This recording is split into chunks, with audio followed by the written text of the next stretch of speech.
Norman hardly knew little about the black legends which clustered about Monk's Hollow, and cared less. Hidden in a secluded valley in the eastern hills, the ancient town had lain dreaming for generations, and a quaint and unpleasantly morbid folklore had sprung up from the tales the oldsters whispered about, the days when witches had worked detestable sorceries in the festering North Swamp, a region which even yet was shunned by the villagers. Monstrous things had dwelt in that stagnant morass long ago, they said, and the Indians had had good cause to name it the Forbidden Place. The witches had passed, and their terrible books had been burnt, their curious implements destroyed. But the dark lore had come down furtively through the generations, and there were still some who could remember the night when, summoned by agonized shrieks, men had broken into half-witted old Betsy Codman's cottage and found her still quivering body dangling in a witch's cradle. Norman Hardley, however, saw in Monk's Hollow only a quiet, lonely little village, where he might find the privacy which had been impossible in New York. Convivial friends were continually bursting into his studio, and instead of working on his canvases, Hardley would find himself visiting the nightclubs. His work had suffered. In the ancient gambreled house he had rented 2 miles from the village, he felt that he could recapture the inspiration that had made his paintings famous. But the witch stone bothered him. It was a roughly chiseled block of gray stone, perhaps 3 feet high and 2 feet square, which stood in the flower garden behind the house. Hartley's sense of artistic values was outraged every time he looked out of his window at the stone. Dobson, the caretaker, had tried to train the flowers so as to shield it from sight. He had planted creepers about it, but the ground was apparently sterile. There was a little clearing of bare brown soil about the witchstone where nothing grew, not even weeds. Dobson said it was because of Persis Winthrop, but Dobson was superstitious and a fool.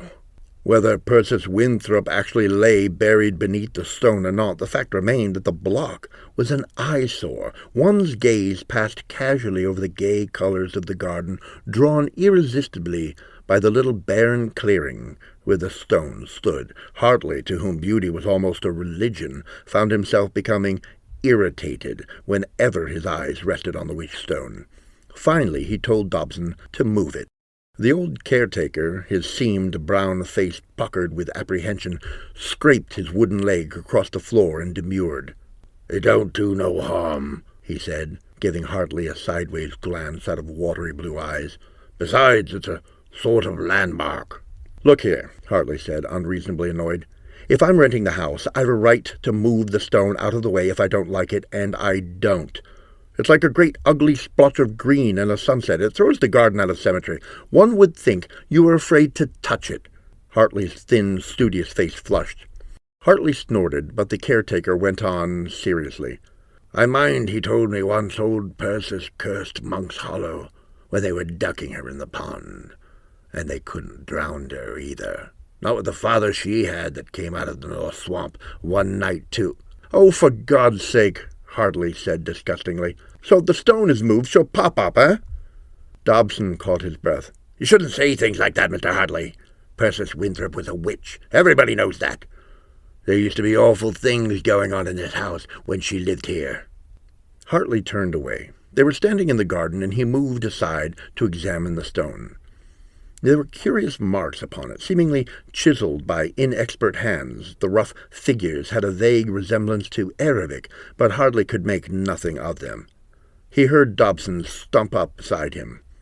"He said, my granddad, that when they were ducking her, they had to get the women folk away. She came up out of the water all green and slimy, with her great mouth croaking out spells to nobody knows what heathen gods." Hartley looked up quickly at the sound of a motor. A truck was chugging into view from the bend of the road.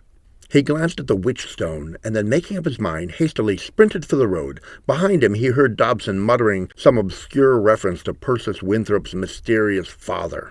The truck was loaded with gravel. He flagged it, and as it ground to a halt, swung himself on the running board. "I wonder if you'd do a little job for me," he said to the two men in the truck. "I want to get a good-sized rock out of my garden, and it's a bit too heavy for me to handle. It'll only take a minute." He pulled out his wallet.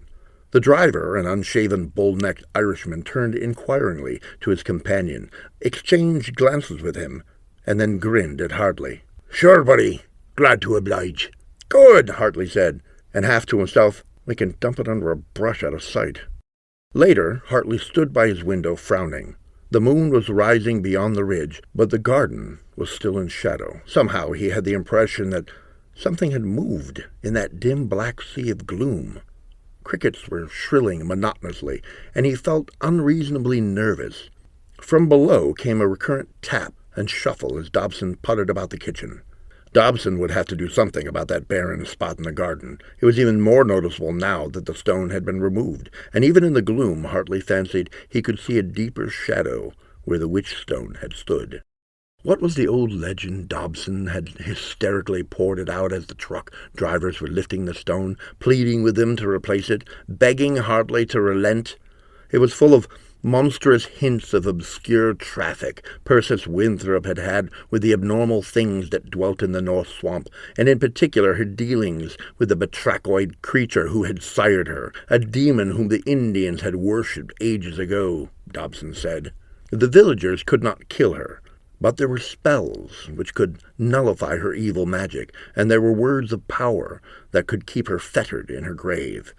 Words such as those which were chiseled upon the witch stone. The caretaker protested, fear contorting his face into a brown, wrinkled mask. "In Monk's Hollow, they said," and his voice sank to a tremulous whisper, "that in the grave Persis had grown more like her unknown father." And now that Hartley was moving the witch stone, Hartley lit a cigarette, frowning down into the enigmatic gloom of the garden. Either Dobson was mentally unbalanced, or there was some logical reason for his interest in that particular spot in the garden. Perhaps the thought flashed into Hartley's mind, and he chuckled suddenly. Of course, he should have known. Dobson must be something of a miser. Indeed, Hartley had already encountered more than one instance of his penury, and his hoard must have been buried beneath the witch stone. What more logical place to hide it? The grave of the ill-famed old witch, shunned by the superstitious country folk. Well, it served the old fellow right, Hartley thought, unkindly, trying to frighten his employer with a cock-and-bull story about a witch woman who was supposed to still be alive. With a sharp exclamation, Hartley bent forward, peered out of the window. There was something moving in the garden, a blacker shadow in the gloom. He could not make out its form, but it seemed to be moving very slowly in the direction of the house. Suddenly he realized that the sound of Dobson's movements below had ceased. The wooden leg was no longer thumping on the kitchen floor. With the realization, Hartley grinned, half-minded to throw up the window and shout out to the caretaker. Good Lord, did the fellow think Hartley was trying to steal his few pennies? Hartley told himself that Dobson was old and crotchety, but nevertheless Hartley felt a little surge of irritation mount within him. The black shadow was coming closer to the house. Hartley strained his eyes, but could make out no more than a dim, oddly squat outline. For a moment he wondered whether Dobson, for some insane reason, was crawling on his hands and knees. The shadow scuttled swiftly for the house, was hidden from Hartley by the windowsill. He shrugged, crushed out his cigarette, and turned back to the book he had been reading. Subconsciously, he must have been waiting for some sound, for when the knock came, he started, almost dropping the book. Someone had lifted and let fall the knocker on the front door. He waited. The sound was not repeated, but after a time he heard a furtive shuffling below, together with the tapping of Dobson's wooden leg. The book lay forgotten in his lap. To his straining ears came a preliminary scratching, then the tinkle of breaking glass. There was a sudden, faint rustling sound. Hartley got up quickly. Had Dobson inadvertently locked himself out? And had he, after knocking at the door, broken a window to crawl back into the house? Somehow Hartley could not picture the rheumatic, crippled Dobson forcing himself through a window. Also, he had heard Dobson's footsteps inside the house, just now. Had the black shadow in the garden really been Dobson? Could it have been some prowler seeking entry? The 2 truck drivers had eyed his fat wallet greedily when he had paid them. Then, blasting out from below, came a scream, knife-edged with terror, shrilling out harshly through the house. Hartley swore, leaped for the door. As he opened it, he heard a hurried rush of footsteps. Dobson's, for the tapping of the wooden leg, was plainly audible. But mingling with that sound was a puzzling, scratching noise, as though of a dog's claws scraping across the floor. Hartley heard the back door open, the footsteps, and the scraping ceased. He took the stairway in 3 leaps. As he burst into the kitchen, the screaming began again, was cut off abruptly. There was a faint gurgling proceeding from beyond the open doorway that led into the garden. Hartley hesitated, snatched up a heavy carving knife that lay on the table, and stepped quietly into the night. The moon had risen higher, and in its wan light the garden looked ghostly, unearthly, save where the light from the doorway streamed out in a narrow path of yellow illumination. The night air was cool on his face. From his left, in the direction of the barren clearing where the witch-stone had stood, came a faint rustling. Hartley stepped quietly aside, vague apprehension mounting within him. Remembrance of Dobson's warning came flooding back, the caretaker's ominous insistence that the old witch had never died, that she lay waiting in her grave for someone to move the stone that held her fettered. "Dobson," he called softly, and again, "Dobson." Something was moving toward him, very quietly, very stealthily. The moonlight revealed a lumpy patch of shadow dragging itself forward. It was too bulky for a human being. Besides, men do not emit harsh whistling sounds as they breathe, and their backs are not fat and green and slimy. Good God! What was this thing, this nightmare spawn of ancient horror that came leaping at Hartley out of the night? What blasphemous creature had been buried beneath the witch-stone, and what dark forces had Hartley unknowingly unleashed? They said in the grave that she had grown more like her unknown father. Hartley reeled back against the house, mad horror battling with the rational belief of a lifetime. Such things could not exist, but did exist. It was coming at him in great leaps, a misshapen shadow that had glistened faintly in the moonlight, and dreadful menace was in its swift approach. Already he had delayed too long. The thing was almost upon him, and as he turned to flee, his legs buckled, and for a frightful instant he thought that they would not support him, that he would sink himself to the ground beneath the creature's onslaught. He staggered a few steps, heard the slobbering breathing almost on his neck, then gathered his strength and sprinted along the wall of the house. The thing came after him. He doubled around the corner of the building and made for the road. As he gained on it, he chanced a swift look over his shoulder, and cold horror trailed icy fingers over his heart. It was still pursuing him. Monk's Hollow. At the thought, he turned and fled along the road toward the town, still clutching the carving knife. He had forgotten it, but now, glancing down, he tightened his grip on the weapon and sprinted a bit faster. If he could only reach the village! It was 2 miles away, 2 endless miles of the empty road, lonely and unfrequented, with little chance of an automobile passing. Few drivers chose this road. It was rutted and in disrepair. The new state highway was more direct, but the highway lay beyond a ridge, and Hartley knew that he would stand no chance on rocky or uneven ground. Even on the road, he had to watch carefully for the black shadows that betokened gaps and ruts in the surface. Behind him, something came leaping, and there was a sound of rasping, heavy breathing. The night was cold, but sweat burst out on Hartley's face in great beads. His shirt was sodden, his lounging robe impeded his running, and he slipped out of it. Behind him came a harsh, thick cry. There was a little scuffle, and then the rhythmic thuds were resumed. When they were docking her, they had to get the women folk away. She came up out of the water all green and slimy. Hartley gritted his teeth, fought back an impulse to shriek his terror. Behind him came the steady thud-thud and the stentorious breathing. The thing was gaining. If he could only reach the village! He increased his pace, straining until the blood pounded in his temples. His efforts were useless. The thing behind him matched his pace. The thudding grew louder. Once he fancied he felt the creature's foul, hot breath on his neck. His chest was a raw flame. A knife's edge of agony burned his lungs. His breath whooped in and out. He caught his foot in a rut and almost went headlong. With a wrenching effort he recovered his balance and fled on. But the sounds of pursuit had grown loud, dreadfully loud. He wondered whether he might elude his pursuer by a quick dash into the thickets that lined the road. Blank splotches in the moonlight. No, the creature was too close. Hartley's mouth was gaping as he fought for breath. Then he saw the light yellow squares that were windows in an oblong patch of blackness, but far, far distant. No, in the darkness he had misjudged. The house not 50 feet away. It loomed up suddenly before him. He shrieked from a raw and throbbing throat as he raced for the porch.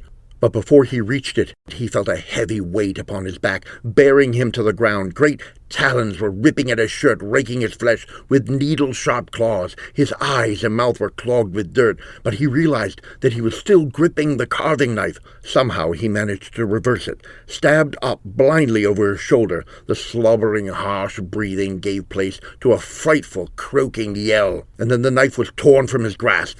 He struggled frantically to squirm free, but the great weight pinned him down inexorably. A confused shouting came to his ears. He heard the crunching of quick footsteps and the roar of a gun. Abruptly the weight was gone from his back. He heard something go thudding off into the darkness as he rolled over, scraping at the earth that encrusted his face. Out of smarting eyes he saw a man's pale face staring at him, a man who wore dusty overalls and held an old-fashioned musket in trembling hands. Hartley discovered that he was sobbing.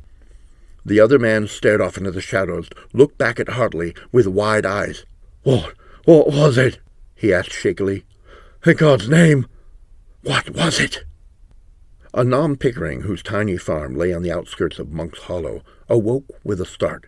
He sat up in bed, fumbling on the bedside table for his glasses. His wrinkled face creased in puzzled lines. What had awakened him? Some unusual noise. It came again, a furtive scratching beneath the window. The farmer, taken by surprise, started violently, and the glasses dropped to the carpet. "Who's there?" he called sharply. There was no answer, but the scratching sound was repeated. There was another noise, too, a sound of thick, gasping breathing. Suddenly frightened, Anam cried, "Martha! Is that you? Martha!" A bed creaked in the adjoining room. "Anam?" a thin voice called. "What's wrong?" Anam got out of bed quickly and dropped to his knees beside the bed, fumbling for his spectacles. A sudden shattering of glass made him catch his breath sharply. He looked up, but his dim eyes made out only a hazy rectangle, the window against which a vague black bulk loomed. An insidious odor came to his nostrils, his rheumatic limbs sending protesting twinges through him. He heard a pattering of feet and his sister's voice. "Anam, what?" The voice was broken off, and there was a pause, frightful in its implication. Then above the scrambling and wheezing of the intruder, the woman's scream skirled out, shrill and insane with utter terror. A little moan of bewilderment came from Anam as he hesitated. Peering around blindly, he made a tentative step and caroomed into the bed, fell across it. He sensed rather than saw something huge and black and shapeless leap entirely over him, and there was a heavy thud that shook the flimsy little farmhouse. Martha had stopped screaming. She was making hoarse little rasping sounds deep in her throat, as though she were trying to cry out, and couldn't. "Martha!" Anam shrieked. "Martha, for God's sake!" There was a scurry of swift movement, and a low, oddly muzzled cry from the woman. Thereafter the only sound within the room was the thick, gulping breathing, and presently, as Anam lay half fainting across the bed, another sound.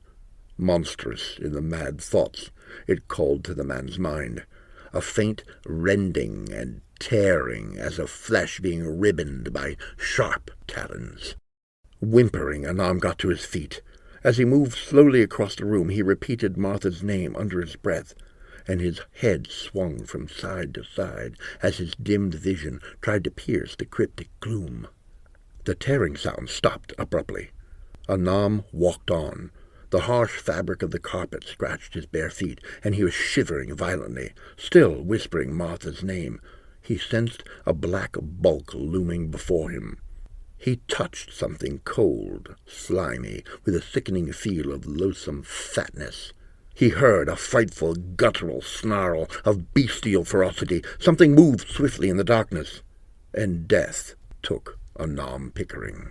Thus horror came to Monk's Hollow, like a foul breath of corruption from the generations of decadence in which the witch-town had brooded. A miasmic exhalation from the grave of Persis Winthrop lay like an ominous pall over the town. When Hartley, accompanied by a dozen villagers, returned to his house in the morning, he found the flower garden trampled and ruined. The barren spot in the center of the garden had given place to a deep pit, in which, as though in ghastly mockery, lay a shocking conglomeration, the mutilated and partially devoured cadaver of old Dobson, recognizable only by the splintered remnant of the wooden leg. The remains lay embedded in a foul-smelling pool of thick greenish slime, and although no one cared to approach that dreadful pit closely, the marks of gnawing on what was left of the peg-leg were all too evident. Hartley had recovered somewhat from his experience of the preceding night. Hours of nightmarish conjecture had led him through incredible labyrinths of fantasy to one inescapable conclusion, the stubborn belief that there was some logical, natural explanation of the horror. To this view he clung, in spite of what he had seen the night before, creeping toward him in the moonlit garden. The villagers could not know that Hartley dared not accept the monstrous theories which they had advanced during the trip to the witch-house, nor that Hartley held to his skepticism as the last bulwark of his sanity. "I dare not believe," the artist told himself, desperately. "Such things are impossible." "An animal of some sort," he insisted in answer to a comment by Byram Leggett, the stocky, bronze-faced farmer who had rescued him. "I'm sure of that. Some carnivorous animal." Leggett shook his head dubiously. His gun, for all the men had come fully armed, held in readiness as his eyes furtively searched the surrounding vegetation. "No, sir," he said firmly. "Don't forget I saw it. That thing wasn't like nothing God ever created. It was her. Come up out of her grave." Involuntarily the group shrank back from the charnel pit. "All right, a hybrid then," Hartley argued. "A sport, a freak, the product of a union between two different kinds of animals. That's possible. It's simply a dangerous wild animal of unusual type. It must be."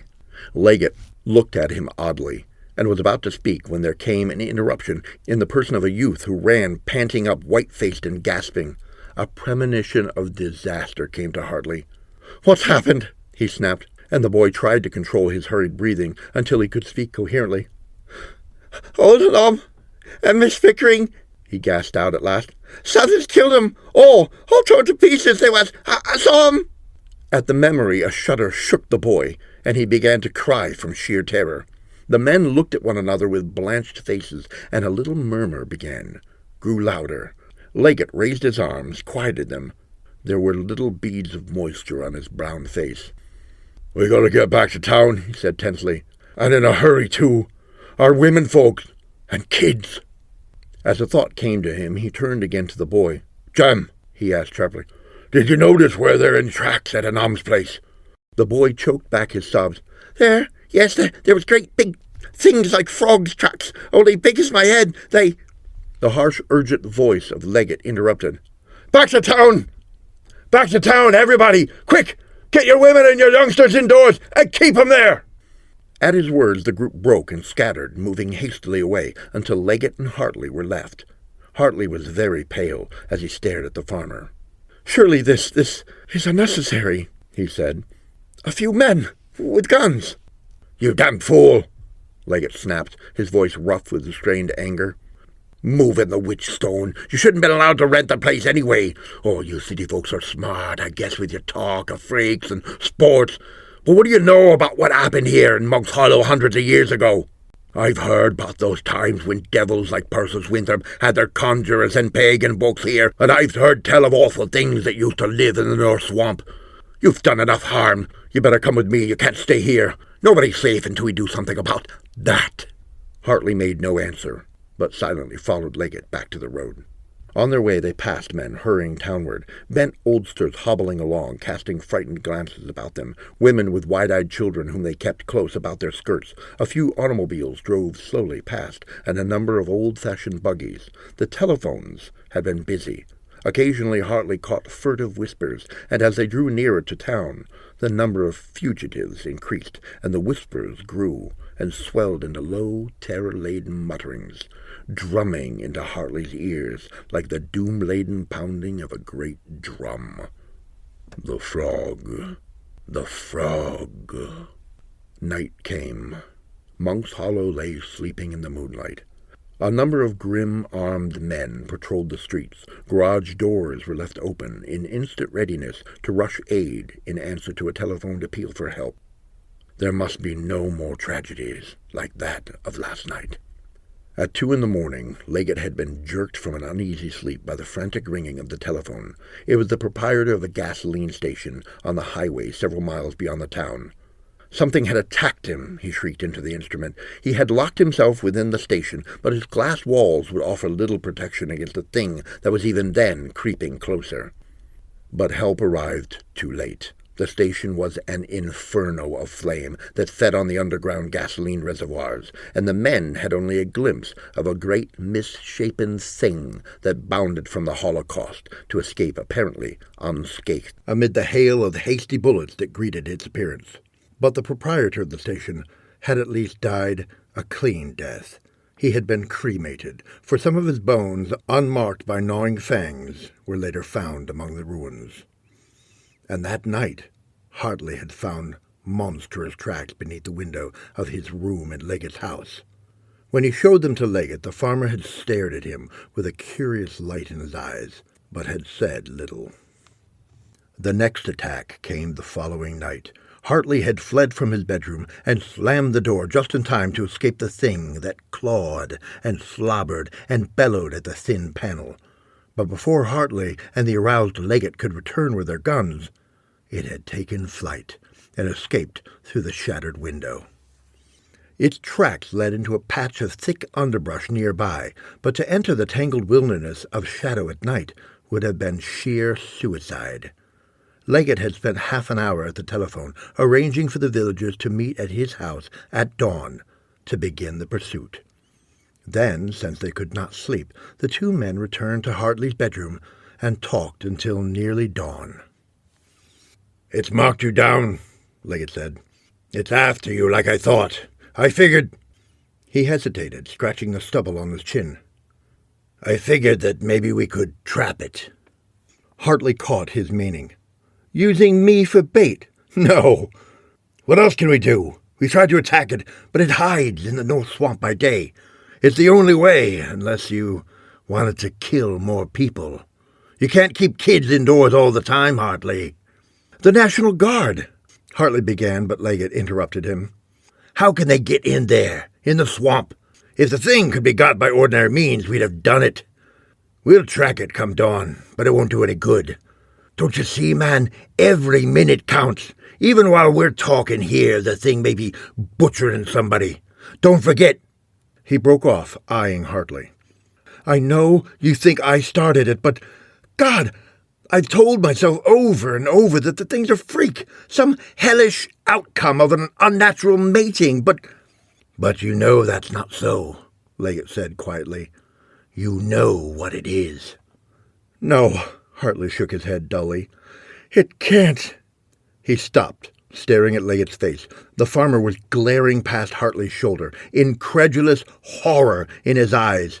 He cried out a startled warning, sent Hartley spinning with a sudden push.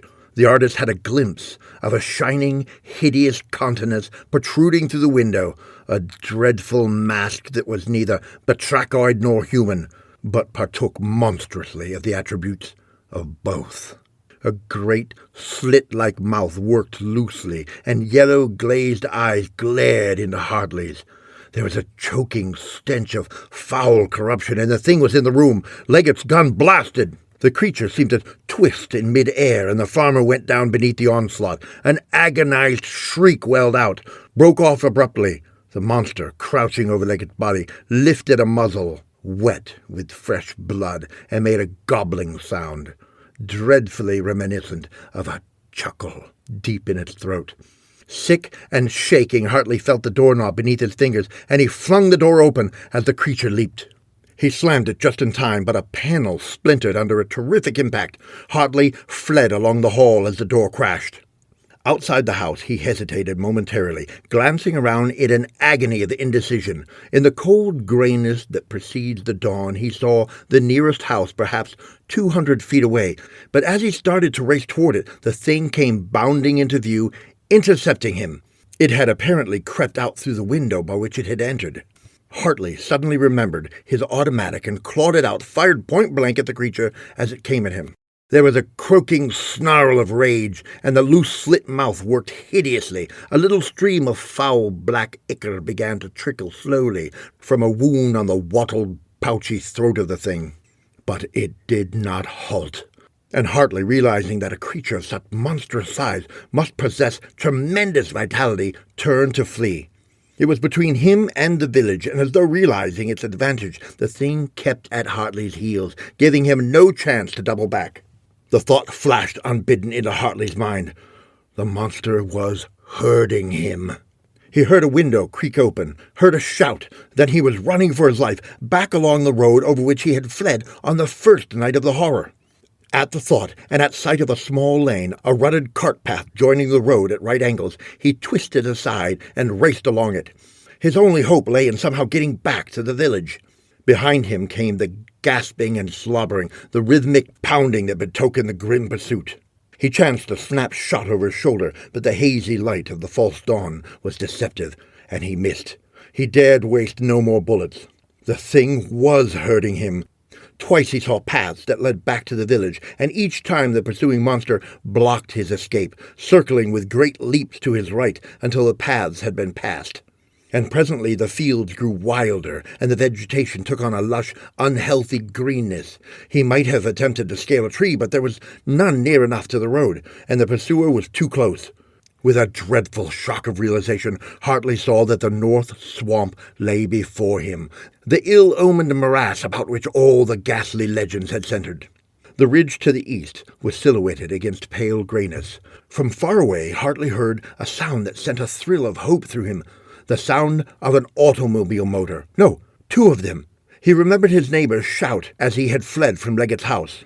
The man must have gone for help, roused the village, but the snarling breathing was dreadfully close. Once the monster paused, and Hartley glanced over his shoulder to see it clawing in hideous rage at its wounded throat.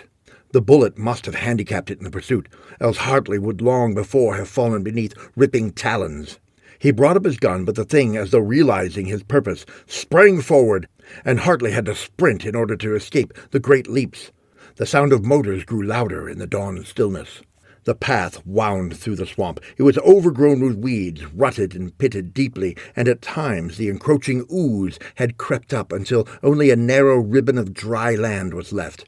On all sides the lush greenness of the morass spread, with occasional open spaces of repellently black water. Over all lay a curious stillness, an utter lack of motion.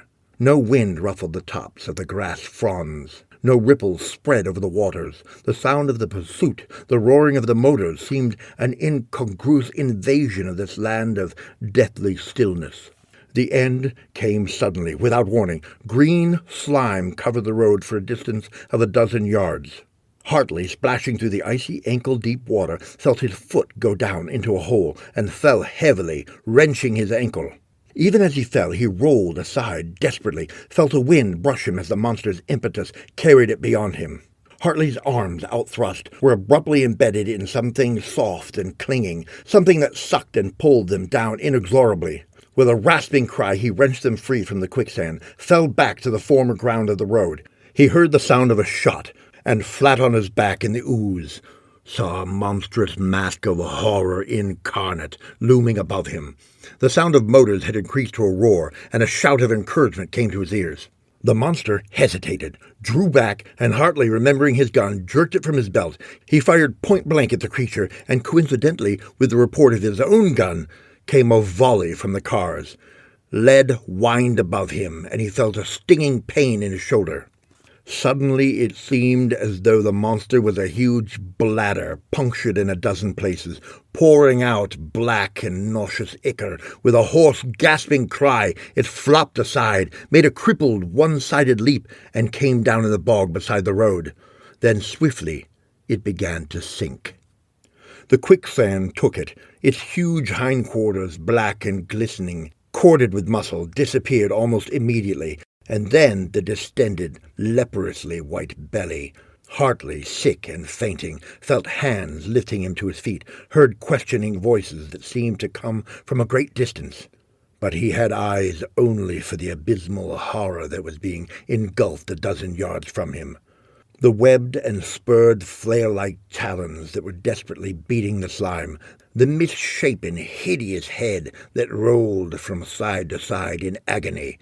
From the gaping mouth of the thing came a ghastly outpouring of croaking shrieks, a monstrous bellowing that suddenly grew horribly familiar, articulate, thick and guttural, a frenzied outcry of blasphemy, such as might come from the rotting tongue of a long-dead corpse.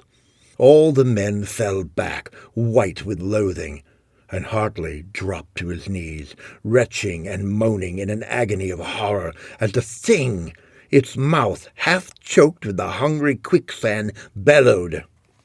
Blast ye all! May the curse of Perseus Winthrop rot your flesh and send thee down to... The frightful outburst of sound gave place to a terrible, gargling shriek that was abruptly choked off. There was a brief commotion in the ooze. A great bubble formed and burst, and age-old stillness brooded once more over the North Swamp.